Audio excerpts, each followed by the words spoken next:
All right, let's dive in. Today, we're exploring a story that completely flips the script on how we think about the mind.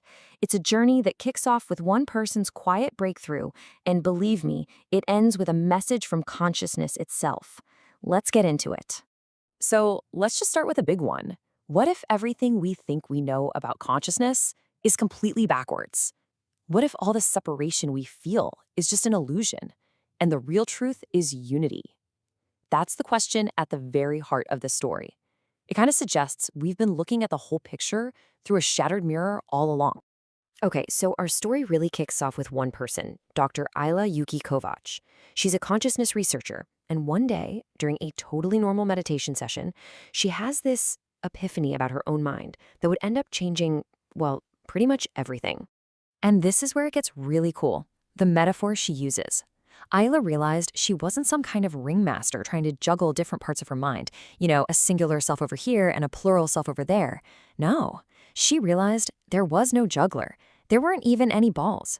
She was the juggling, a single, flowing process that just looked different from moment to moment. Okay, so let's break this down because this is the key difference. The old way of thinking, the hybrid model, was like having separate apps running on your phone. You've got your singular app and your plural app. But Isla's integrator model, it flips that entirely. It says there's just one operating system, integration, that can express itself as singular or plural or whatever it needs to be. It's not addition, it's expression. And that's the real kicker here. Being an integrator isn't about climbing some spiritual ladder or winning a game. It's not an achievement. It's just a recognition. It's waking up to a truth that was always there, that your consciousness was already whole from the very beginning. So you might be thinking, okay, that's a nice personal feeling, but is it real? Well, that's exactly what Isla wanted to find out. She took this radical idea to her mentor, Dr. Chen Wei, who was, pretty skeptical, to see if you could actually measure something that sounded impossible. And her results? Whoa, they were just off the charts. The standard tests literally couldn't handle her. The test that asks, are you one or many? It just came back with yes, both, at the same time. Her sense of self was both rigid and fluid. She could hold an infinite number of paradoxes in her mind without breaking. The data was clear. Her consciousness was operating on a whole different level. And you can just feel Dr. Chen's mind being blown here. The data was right there. You couldn't deny it. Her brain was doing things that modern neuroscience said it simply shouldn't be able to do. This is the moment it goes from a personal feeling to a hard, measurable, and totally revolutionary scientific fact. So, of course, they publish their research. And what happens next? The idea just goes viral. What started as this one person's private little light bulb moment began to click with people all over the planet who'd felt the exact same way but never, ever had the words to describe it. And just look at this timeline. This shows you how fast this idea caught on. We're talking exponential growth here. It wasn't some trend. It was like a dam breaking. Thousands of people came forward, all having this massive realization that they weren't broken or weird. They were integrators, and they'd been this way their entire lives. But, it wasn't all smooth sailing. Of course not. Some really tough questions started popping up. Critics were asking, are integrators just jacks of all trades, masters of none? And even more seriously, people asked if this whole thing was just a new form of cultural appropriation, taking ideas from collective cultures and repackaging them for the individual. These are some really important, uncomfortable conversations to have.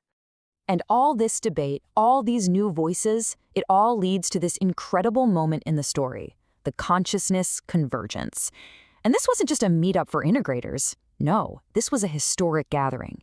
You had representatives from every single known type of consciousness, all in one place, just to see what would happen. And what's so powerful is that even people who identified as purely singular, fiercely individualistic, their perspectives started to shift. A guy named Kel Marcus, a pure singular, realized that his whole life of feeling separate wasn't the opposite of connection, it was just his unique way of connecting. Then you get this totally different take from a consciousness type called a player, someone who sees reality as like a big interactive game. From their point of view, none of this is some serious cosmic struggle. It's just consciousness having fun, exploring itself. For them, just existing is a form of play.